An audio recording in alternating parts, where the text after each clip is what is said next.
Septiembre de 1978. Un Boeing 727 se dirige al suelo. Tranquilo, pequeño, tranquilo. Mamá, te quiero.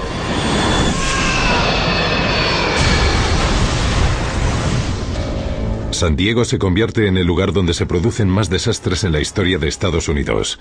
Se me puso el pelo de la nuca de punta cuando me enteré de que se había producido el accidente. Madre mía, la escena del accidente era terrible. ¿Cómo iba a encajar el rompecabezas? Era una verdadera preocupación para mí. Las pruebas llevan a los investigadores a una sorprendente conclusión. Ah, sí, antes de girar hacia abajo lo vi. Espera. Un terrible accidente pudo ser causado Ah, sí, antes de girar hacia abajo lo vi, sobre la 1. por una sílaba mal entendida.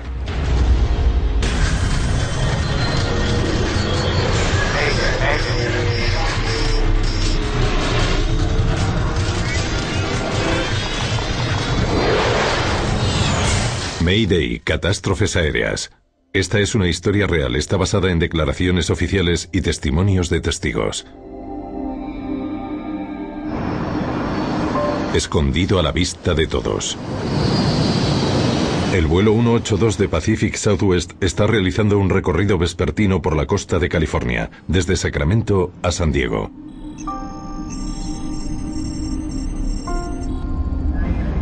El oficial de primera, Bob Fox, está a los mandos. Nos acercamos, PSA 182, salimos de 95, descendemos a 7000. Divisamos el aeropuerto. Un veterano de 9 años en PSA está a punto de convertirse en capitán. El capitán Jim McFerron lleva con la aerolínea 17 años.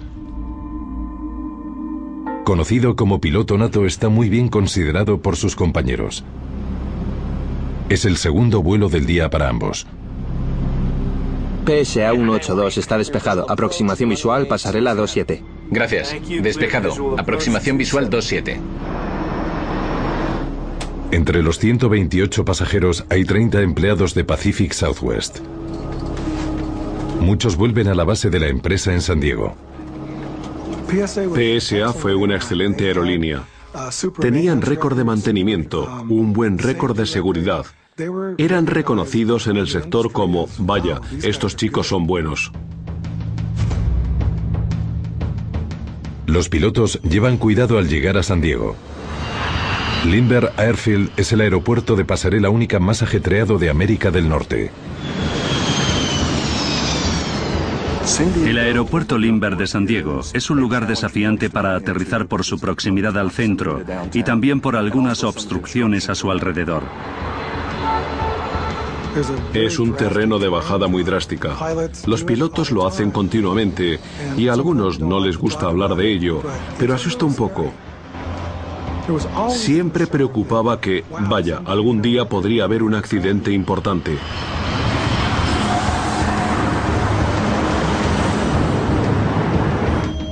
Los demás aeropuertos cercanos están plagados de aviones comerciales, militares y privados.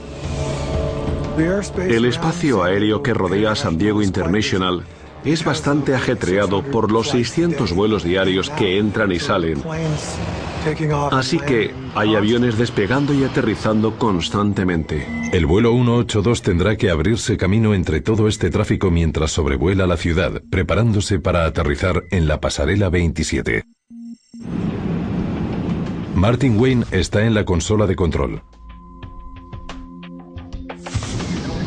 Según se acercan al aeropuerto, contacta con la dirección de la compañía. Hemos salido de Los Ángeles, San Diego en 0905. PSA 182, recibido. Un poco tarde, pero gracias. Acabo de informar de la salida y el chico se echó a reír. Arréglalo informando de nuestro siguiente despegue ahora. Muy buena. Aunque eran graciosos y se mostraban relajados, eran muy profesionales. La tripulación era agradable. Notabas que querían que estuvieras en sus aviones. Era genial. Contágiate de nuestra sonrisa, era su lema. Fue toda una experiencia, fue divertido.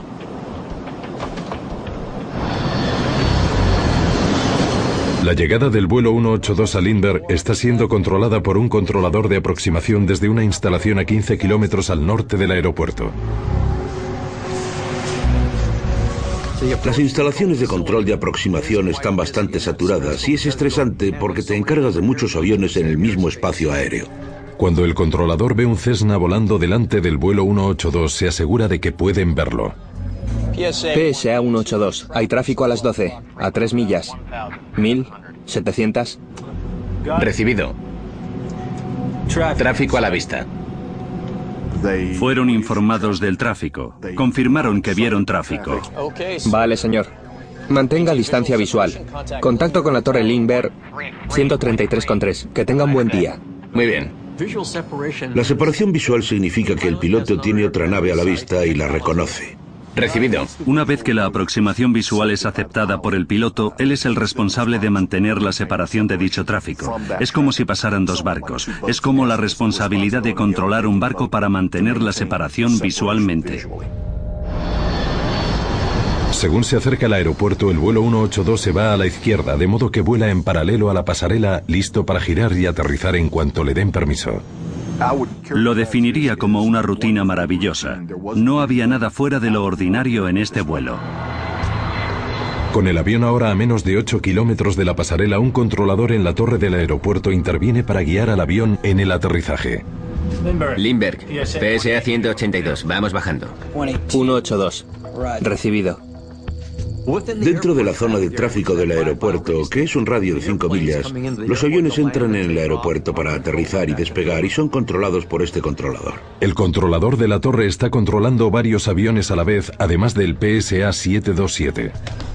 PSA 182. Tráfico a las 12. A 1 milla. Un Cessna. Como solo hay una pista en Lindbergh, tiene que haber un control de tráfico aéreo por la diferencia en la velocidad de la nave. PSA 182. Despejado para el aterrizaje. 182 despejado para el aterrizaje. El avión se acerca bastante más rápido que el Cessna, así que hay que darles más espacio. Ahora son las 9 de la mañana. Muchos pasajeros en el vuelo 182 están pensando en pasar un día entero de trabajo en San Diego.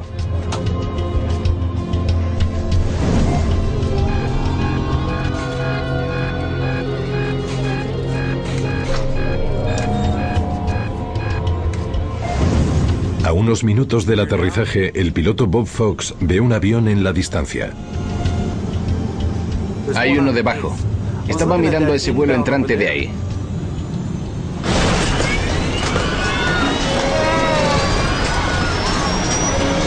Tranquilo, pequeño.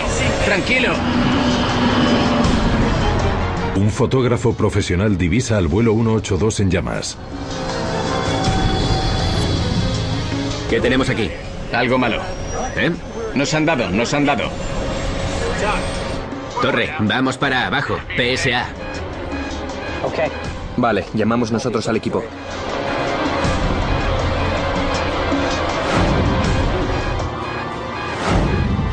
El radar de aproximación del controlador revela que el 727 ha chocado contra el Cessna. Cielo santo. Es una ducha de aluminio. Que dos naves bajo tu control choquen es la peor de las pesadillas para cualquier controlador. No creo que pueda haber nada peor. Eso es, pequeño.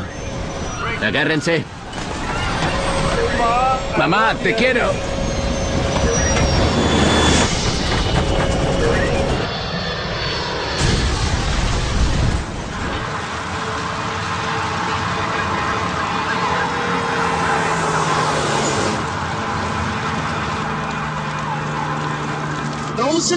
De repente hizo así y empezó a arder. Fue simplemente increíble.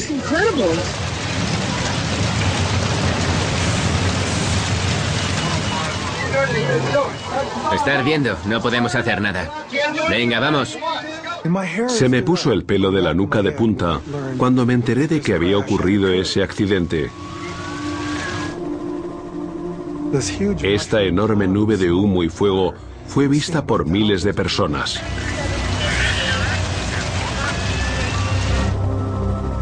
Dos aviones han chocado y caído del cielo sobre San Diego.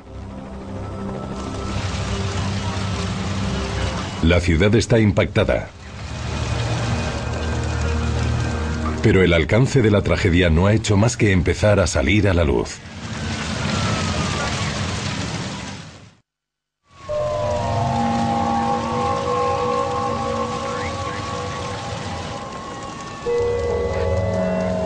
Cientos de personas presenciaron el horror del choque de dos aviones y su caída en un tranquilo barrio residencial de San Diego.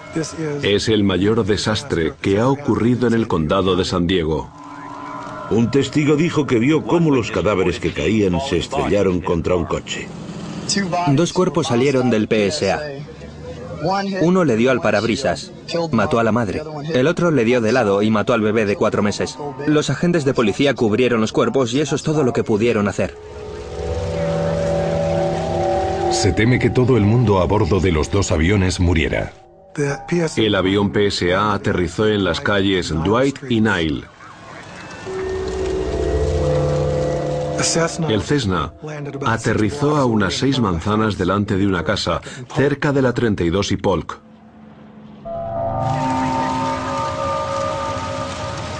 $22 hogares son destruidos. 7 residentes asesinados. 9 más heridos. La ciudad se siente sobrecogida. Lo oímos en las noticias, así que vinimos aquí para ver cómo podíamos ayudar. Hemos estado por aquí llevando agua y es un panorama terrible, realmente terrible. Greg Clark es un agente de policía de San Diego que se apresura a la escena para ayudar a buscar supervivientes. Para mí parecía como si hubiera habido una fuerte bomba. Todo lo que había camino del avión estaba completamente destruido. Había cientos de pasajeros al lado de las casas y trozos del fuselaje por todas partes.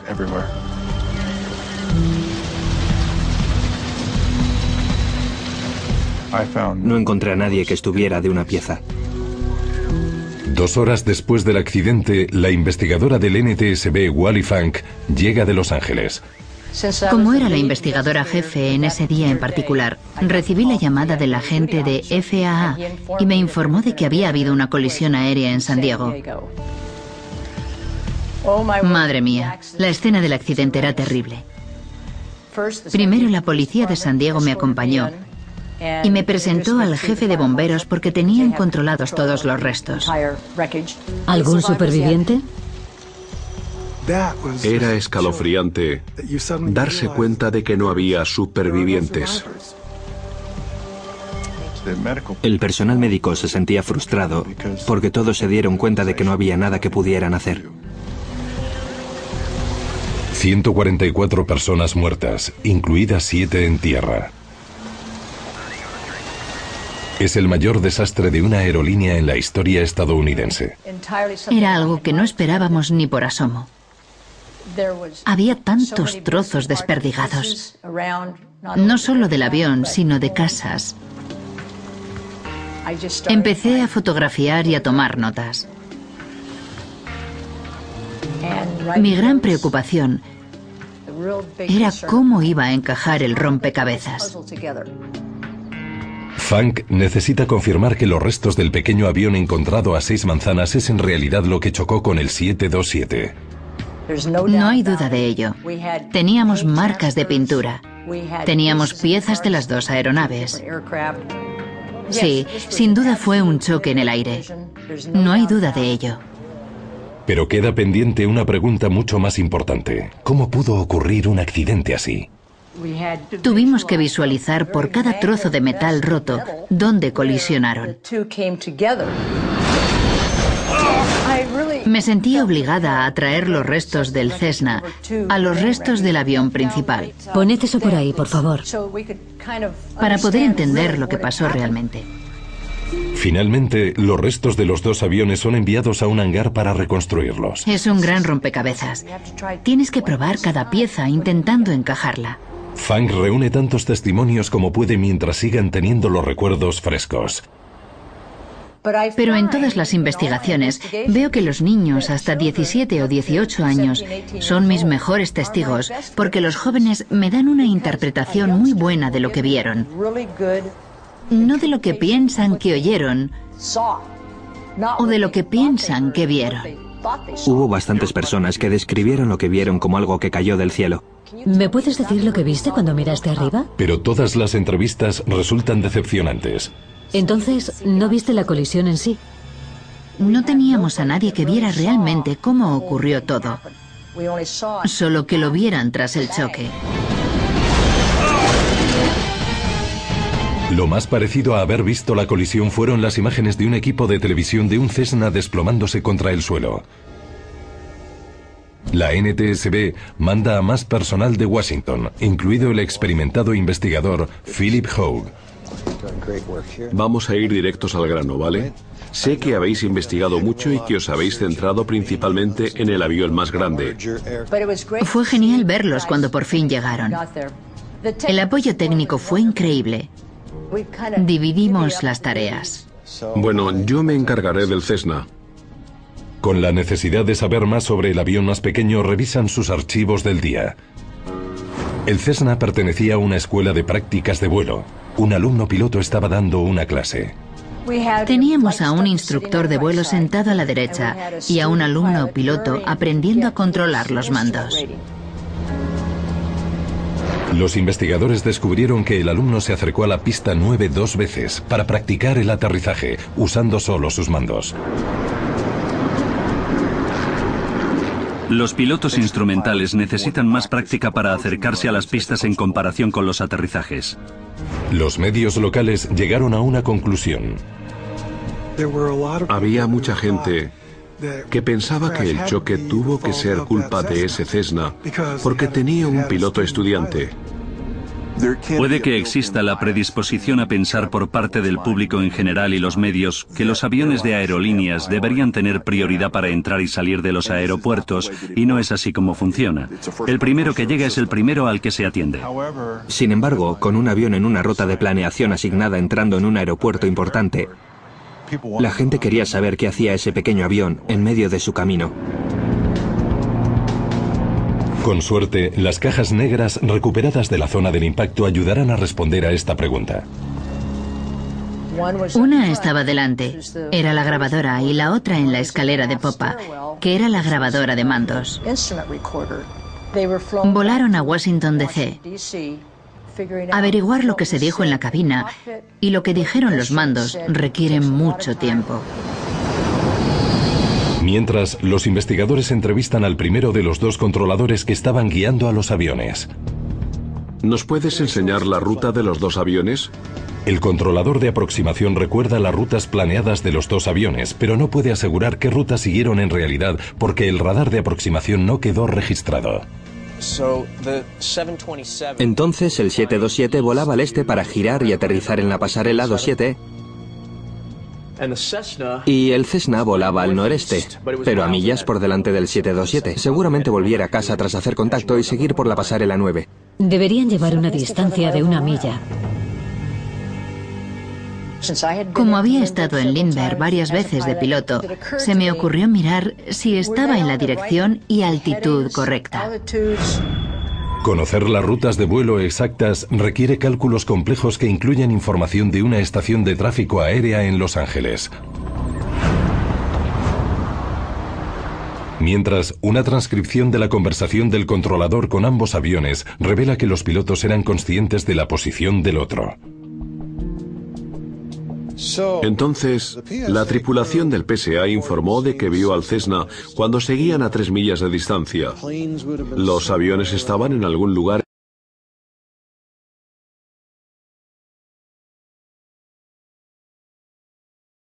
Tráfico a la vista.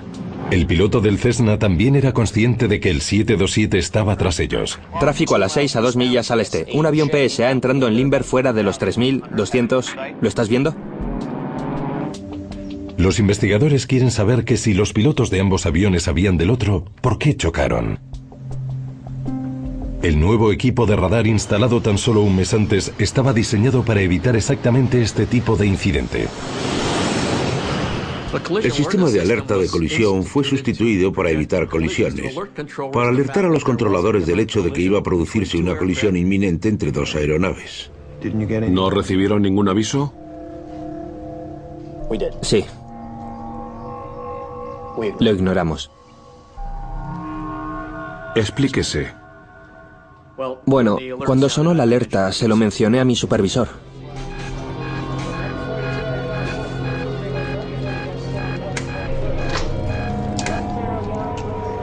Es la alarma de nuevo. He hablado con ambos aviones. El PSA-182 ha confirmado el avistamiento del Cessna.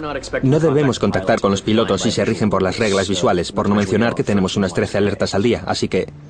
Se dirigió a su supervisor y le dijo lo que tenía. Pero como tenían tantas alertas falsas, no hicieron caso. Los controladores decidieron no hacer caso a la alerta, pero contactaron con el Cessna y repitieron un mensaje anterior. Hay tráfico en las proximidades. Un avión PSA te tiene a la vista. Está descendiendo a Lindbergh. Podrías llamarlo casi llamada de cortesía del controlador al Cessna. Pero en ese preciso momento chocan los aviones. Creo que deberían haber observado a estos dos aviones un poco mejor. Creo que fueron bastante displicentes al respecto. Los investigadores entrevistaron al controlador de la torre de Lindbergh, intentando entender por qué tampoco advirtió a ambos aviones de su inminente colisión. Descubren que para controlar el tráfico dependía de un radar menos sofisticado. El controlador no tenía el sistema de alerta de colisiones en ese momento. Cuando el controlador vio a los aviones a 1,5 kilómetros de distancia entre sí, contactó con el 727 para alertarle. PSA-182, tráfico a las 12, 1 milla, un Cessna. Creo que está pasando por nuestra derecha. Sí. Si el piloto dice que está pasando por la derecha, eso implica que está manteniendo una separación visual. Era su responsabilidad y no había que preocuparse al respecto. Tras hablar con ambos controladores, los investigadores siguen sin tener respuesta a la pregunta clave de la colisión aérea. ¿Quién chocó contra quién? Vamos a por el siguiente acetato. Por favor, y a ver dónde nos lleva. Cuando finalmente calculan el seguimiento real de los radares de los dos aviones, la respuesta parece clara. Aquí es donde el 727 choca por detrás contra el Cessna. El Cessna nunca pasó por la derecha. Siempre estuvo delante del PSA. El avión de 91 toneladas que volaba a casi 300 kilómetros por hora simplemente destrozó al Cessna, mucho más lento y ligero. Aquí es donde el 727 choca por detrás contra el Cessna. El seguimiento del radar revela otro detalle importante. Justo antes del impacto, el Cessna giró a la derecha en la ruta del 727. ¿Por qué el cambio de dirección? Las trayectorias de los dos aviones son tales que si el Cessna no se hubiera movido, los aviones no habrían chocado. Al examinar de cerca la hoja de práctica de vuelo, se revela una posible razón para el cambio de dirección. Llevaba un capuchón de prácticas. El piloto del Cessna llevaba un capuchón de prácticas. Es un dispositivo que se lleva durante las prácticas de vuelos instrumentales. Un piloto que realiza prácticas instrumentales debe aprender a volar con referencia exclusiva a los mandos, para que en los días de buen tiempo sepa enfrentarse a los peligros naturales que puedan aparecer en el horizonte. Y era un capuchón negro que le sobresalía todo esto de la cara, de modo que no podía ver fuera. Funk se pregunta si el capuchón pudo causar que se saliera de la ruta en el peor momento posible. Al Cessna le dijeron que siguiera a 70 grados. Cessna 7711 Golf. El vuelo con destino San Diego 070. A los pilotos les enseñan a controlar los mandos para mantener su rumbo. A veces ves que se desvían del rumbo porque un piloto en prácticas no tiene la dirección en ese escáner lo bastante rápido. Pero aunque el capuchón influyera en que el Cessna se desviara, eso no explica por qué la tripulación del PSA no vio al Cessna. Lo tengo. Gráfico a la vista. ¿Cómo perdió de vista la veterana tripulación del 727 a un avión que volaba directamente delante de ellos?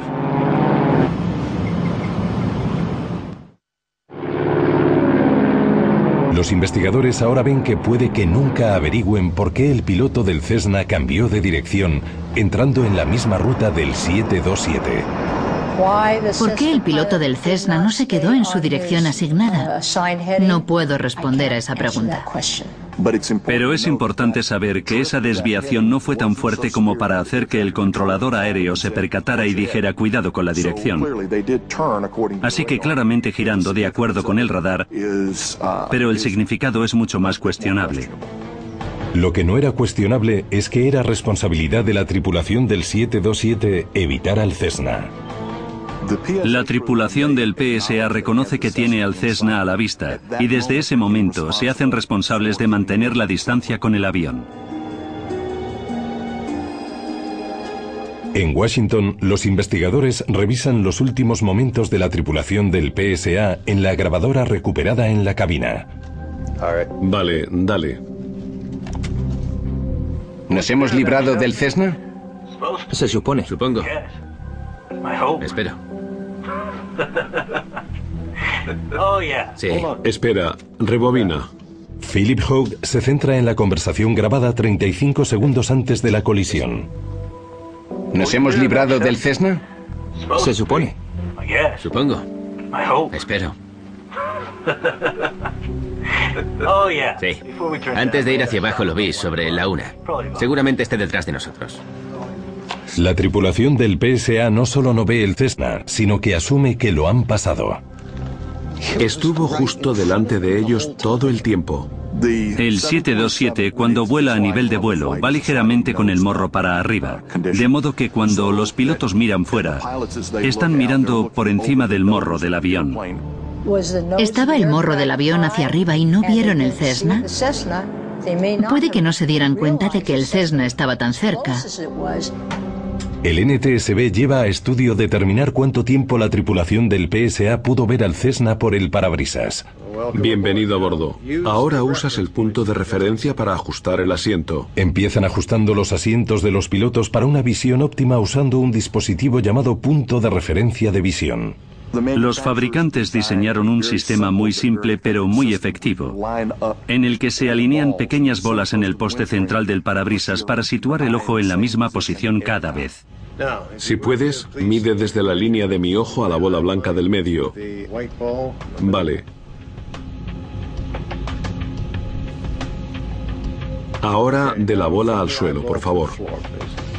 Una vez que han determinado las posiciones de visión de los pilotos, el fotógrafo usa una cámara especial para tomar imágenes panorámicas de la visión de cada piloto. Vale, vamos a echar un vistazo de lo que puede ver cada piloto. Empieza con la visión del capitán. El seguimiento del radar proporciona la dirección del Cessna, el grado y el ángulo trasero. Escriben estos datos encima de las fotos en intervalos de 10 segundos. Muy bien, a ver qué puede ver el copiloto, por favor. Lo que descubren es sorprendente, un periodo de tiempo más largo del esperado en el que la tripulación del PSA pudo ver al Cessna. 170 segundos de visión clara. Los pilotos pudieron ver al Cessna a simple vista. ¿Cómo puedes perder un avión que te está mirando de frente? Sí, algo falla. No sabemos qué, pero vale. Muy bien, lo acepto. Sue Pritchard. Los investigadores se preguntan si los testimonios de los testigos pueden esclarecer algo el misterio. Descubren que pudo haber algo en el aire que confundió a los pilotos. Recogimos 220 testimonios, 16 de los cuales revelaron que pensaron que vieron otro avión en la zona.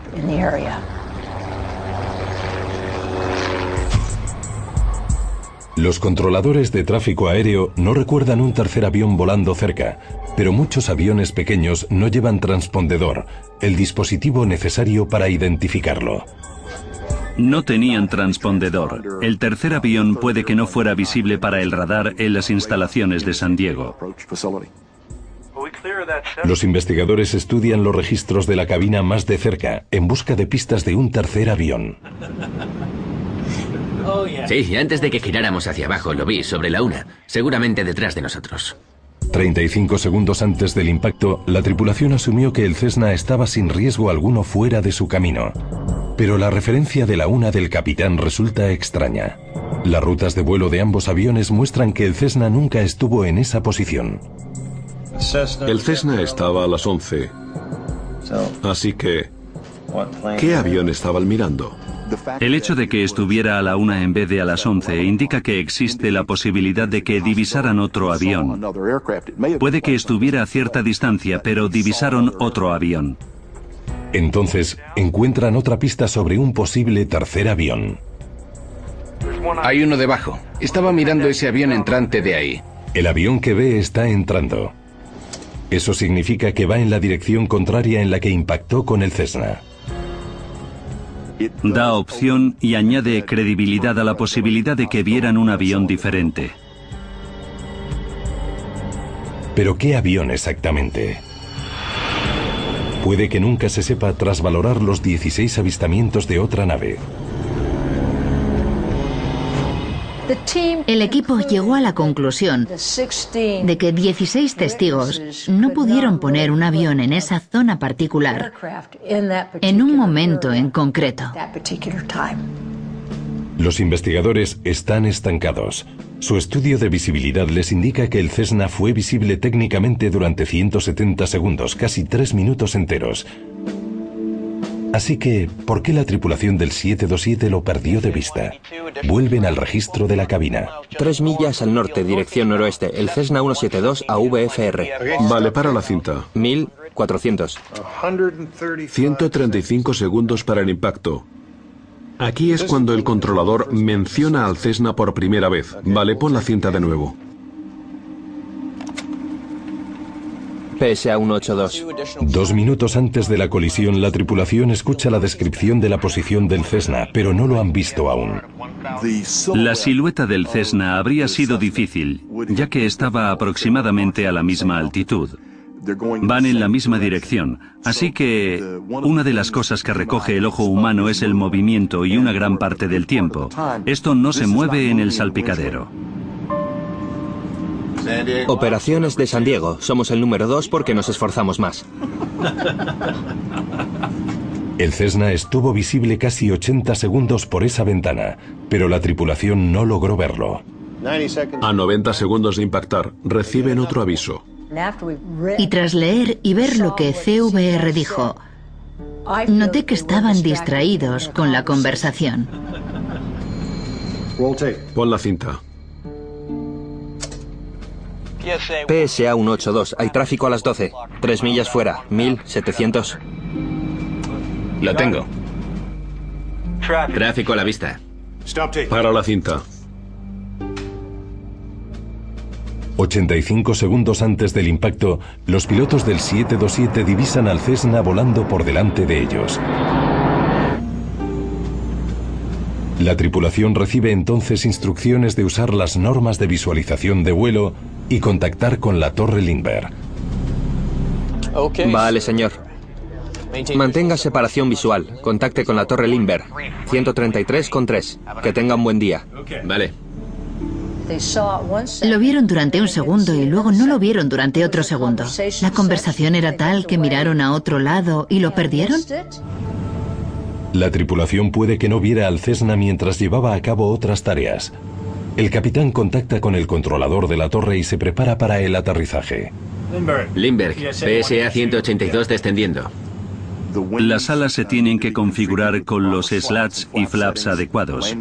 El tren de aterrizaje se tiene que bajar, los sistemas se tienen que ajustar.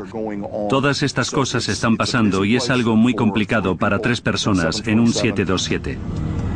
En este momento crítico nadie está pendiente del Cessna. PSA 182. Tráfico a las 12. 1 milla, un Cessna. ¿Es el que estábamos viendo? Sí. Pero ahora no lo veo.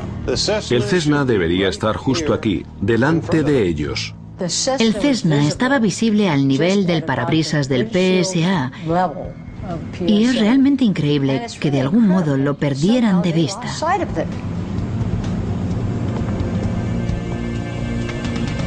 Vale. ¿Me puede enseñar cómo ajusta normalmente el asiento, por favor? Pero cuando los investigadores ven cómo regulan sus asientos los pilotos del PSA, empiezan a entender cómo pudo la tripulación perder de vista al Cessna. ¿Ya está? ¿No usáis puntos de referencia? No es un requisito usar el punto de referencia de visión diseñado por el fabricante. Los investigadores descubren que muchos pilotos ajustan sus asientos siguiendo su configuración personal. Vienen pilotos de todas formas y tamaños, aprenden rápido a regularse el asiento a una posición que sea cómoda. Algunos pilotos quieren sentarse más abajo para poder ver los mandos mejor. Desde esta posición de asiento nueva, la ubicación del Cessna en el parabrisas es recalculada. Los resultados muestran lo importante que es la diferencia entre las dos configuraciones de asiento. Con la nueva configuración, la tripulación habría tenido al Cessna a la vista solo de 5 a 10 segundos, no unos minutos. 5 segundos. Eso es todo. La posición del Cessna era por debajo del morro, o la referencia que los pilotos podían ver. Si hubieran subido la cabeza, el Cessna hubiera seguido visible, pero de lo contrario, quedaba por debajo del parabrisas.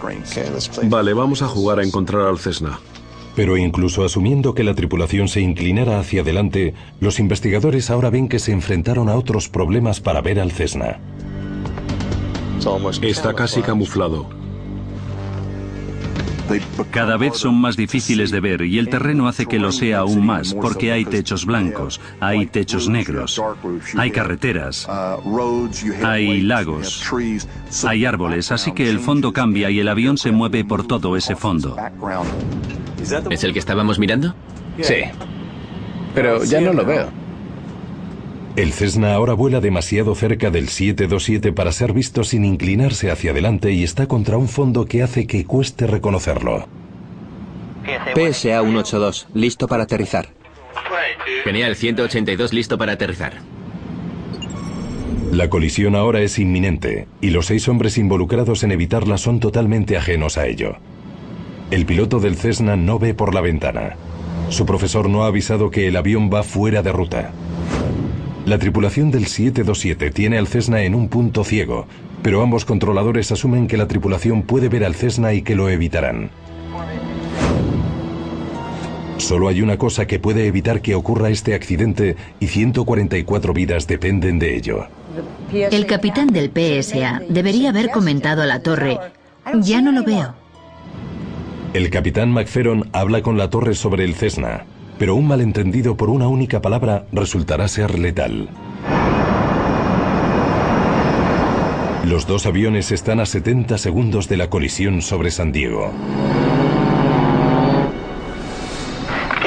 PSA 182, tráfico a las 12, 1 milla, un Cessna. Flaps 5. ¿Es el que veíamos?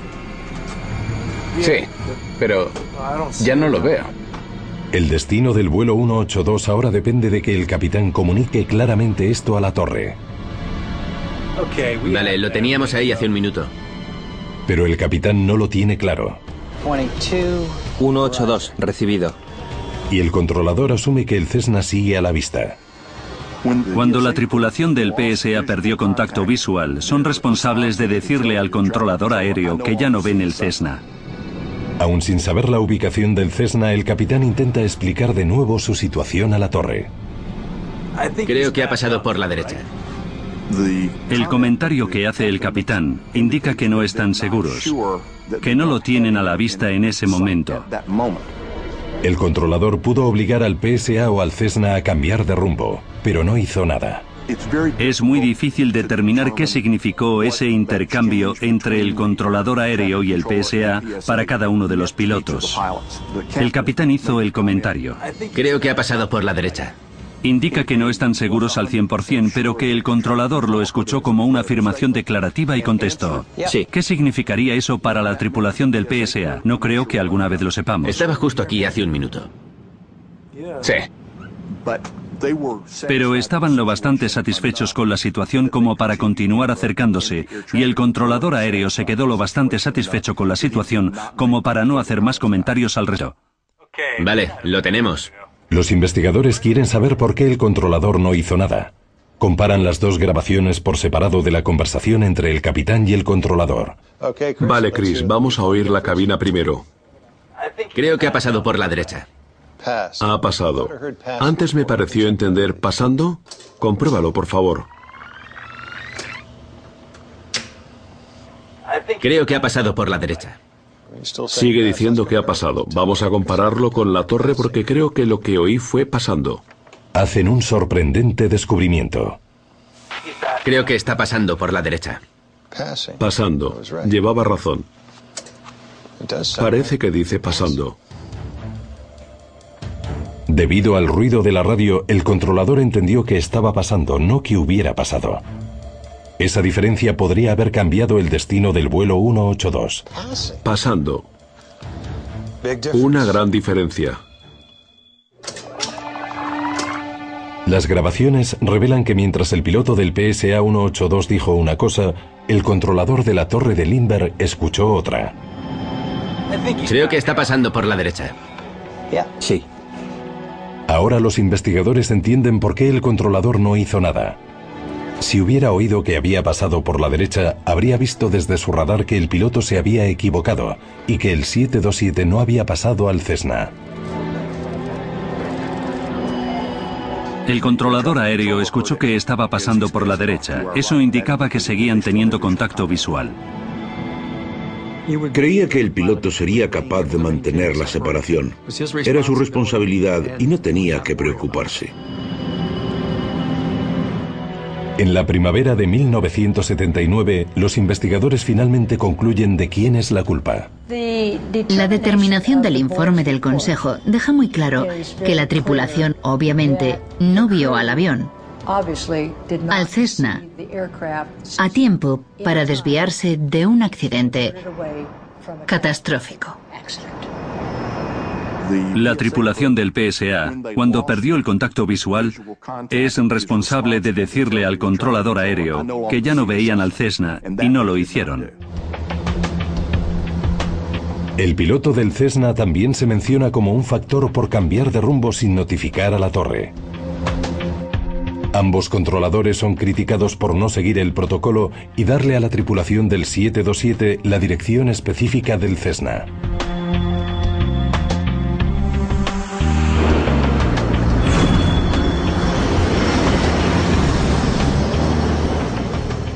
Al volver a pensar en ese día, me viene a la mente una tristeza terrible.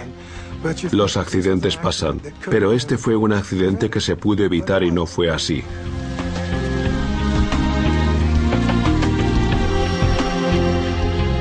Las recomendaciones en el informe se centran en mejorar el sistema de control de tráfico aéreo en Lindbergh.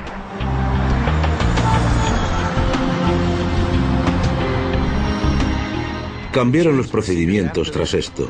Incluyeron una zona de control en la terminal y hubo muchas restricciones en la clase de tráfico que podía pasar y a qué altitud. Así que se hicieron muchas restricciones diferentes para convertirlo en una operación más segura en Lindbergh tras este accidente. Hemos salido de Los Ángeles, San Diego en 0905. PSA 182, recibido. Acabo de informar de la salida y el chico se echó a reír. Arréglalo informando de nuestro siguiente despegue ahora. Hay otro legado del PSA 182. Nuevas reglas gobiernan todas las conversaciones en la cabina cuando vuelan por debajo de los 10.000 pies. La normativa de hoy requiere que centres la conversación exclusivamente a la operativa del avión. En el momento del accidente del PSA 182, esa normativa no estaba en vigor. El PSA 182 también ayudó a empujar al FAA en busca de nueva tecnología. 3 años después del accidente, en 1981, un dispositivo de seguridad llamado TCAS, o las siglas en inglés de Sistema de Prevención de Colisiones de Tráfico, fue puesto en funcionamiento. Ahora instalado en todos los aviones de pasajeros, el sistema alerta a los pilotos cuando otro avión se acerca demasiado. Las TCAS son una bendición. Ahora los podemos poner en nuestros transportadores y podemos ver u oír lo que pasa o que nos diga lo que pasa con el avión.